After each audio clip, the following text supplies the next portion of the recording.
Kita menuju ke informasi berikutnya. Kelangkaan terhadap tabung oksigen seiring lonjakan pandemi membuat sejumlah relawan bergerak untuk meminjamkan tabung oksigen secara gratis tentunya. Salah satu relawan yang menggagas program ini bernama Gerakan Tabung Oksigen untuk Kemanusiaan yang berada di kawasan Daan Mogot, Jakarta Barat. Kita simak liputannya. Kesibukan terlihat di kompleks perumahan Casa Jardin di Daan Mogot, Jakarta Barat. Ya, di tempat inilah gerakan meminjamkan tabung oksigen disiapkan. Digagas oleh sejumlah relawan, calon peminjam bisa mengajukan permohonan melalui laman Instagram @drjacademycare. Syaratnya, peminjam mengisi formulir yang ditandatangani dengan materai dan harus meninggalkan KTP serta uang deposit sebagai bentuk jaminan. Untuk meminimalisir penularan COVID-19, tabung oksigen hanya boleh diambil oleh orang yang tidak serumah dengan pasien yang meminjam. Dengan jangka waktu peminjaman maksimal 5 hari, tabung harus dalam keadaan oksigen terisi penuh ketika dikembalikan. Mereka kita kasih full, mereka juga kembalikan full. Mekanismenya adalah hari pertama, hari ketiga, hari kelima. Jadi kalau hari pertama kita kembalikan, hari ketiga kita akan pantau kondisi pasien seperti apa, lalu apakah sudah dapat masuk rumah sakit atau belum. Diharapkan kalau mereka sudah masuk rumah sakit, berarti tabungnya dikembalikan ke kami supaya bisa diputar untuk pasien berikutnya. Ya. Kalaupun belum, sampai hari kelima, mereka kita pantau juga. Selain di kawasan Daan Mogot, distribusi peminjaman tabung oksigen lengkap dengan isinya ini ada di wilayah Sunter, Pulau Gadung, Cakung, Jatinegara, Cipete, Ragunan, dan Kebayoran Baru. Cira Caniago dan Dedi Sunandar melaporkan dari Jakarta.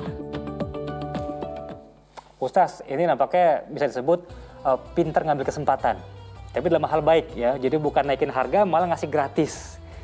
Nah, saya ingin tanyakan Ustaz, sebenarnya kalau kita membantu sesama yang saat ini sangat membutuhkan, apakah itu wajib hukumnya Ustaz?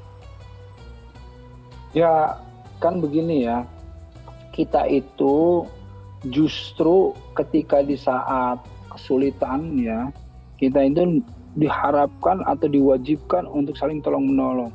Jadi yang namanya ta'awun, saling tolong-menolong, yang namanya takaful atau saling memikul beban itu penting sekali ya. Dalam satu ayat ya, wa ma atarkamal aqabah faquraqabah au it'amun fi yaumin zi masghobah. Jadi dalam surah Al-Balad disebutkan, tahukah kamu jalan yang mendaki lagi sukar, kata Allah. Apa itu? Itu to'am, memberikan makan di hari kelaparan. Jadi ketika kita semuanya memang lapar, kita semuanya juga nggak punya, kita semuanya juga lagi susah, tetapi ketika ada sedikit makanan kita masih bisa berbagi untuk saling memberi. Nah, ini sebetulnya yang paling diinginkan oleh Allah. Nah, karenanya pahala juga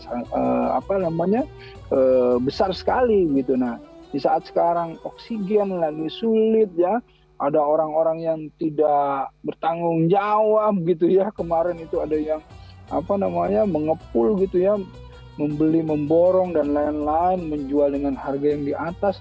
Kemudian ada orang-orang yang kemudian tergerak hatinya untuk menjadi relawan, kemudian memudahkan orang untuk mendapatkan oksigen untuk orang-orang yang memerlukan. Kan ini sebetulnya keindahan gitu ya, kita dengarnya aja sudah betapa menyenangkan dan gembira gitu. Akhlak yang indah ya, yang kemudian kita saling berempati, saling tolong menolong, dan inilah yang diharapkan, karena al-muslimu kal jasadil wahid. Kita ini satu tubuh, satu sakit semua merasa sakit. Begitu kurang lebih. Masya Allah, indah sekali juga melihatnya Ustaz ya. Semoga kita termasuk golongan kaumnya yang pandai bersyukur.